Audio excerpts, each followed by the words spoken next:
ইফতারের সময় পাইলাম। আর একটা খুশি আল্লাহর সঙ্গে দিদার ইলাহি যেটা বাকি থাকে। আমরা মুসলমান প্রতিবারে আসি, ওয়াজ ও নসিহত অনেক কিছু শুনি, আমল আছে কিছু।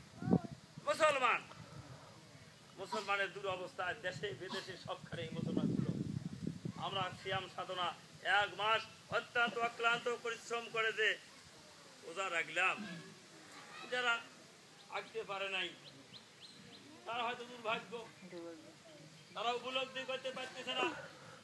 যারা কষ্ট করে আমরা রোজা রাখলাম, আত্মশুদ্ধি করলাম, আমরা কি শিখলাম, কি শিক্ষা পাইলাম 1 মাস?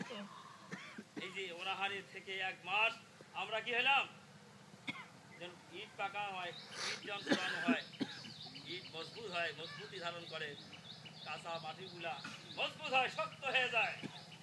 হালকা ইমানদাররা থাকলে মজবুত হবে, তাকওয়া অর্জন হবে, আল্লাহ ভীতি হবে।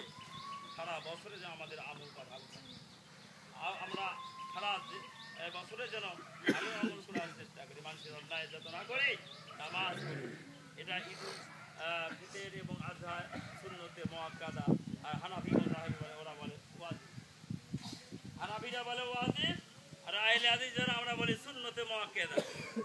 এই সুন্নতে মুআক্কাদা যে ফজরের নামাজে 2 রাকাত আগে সুন্নত পড়া সুন্নতে মুআক্কাদা, আর জোহরের আগে যে 4 রাকাত সুন্নত পড়া সুন্নতে মুআক্কাদা, পরে 2 রাকাত সুন্নতে মুআক্কাদা। মানে এই নামাজগুলো না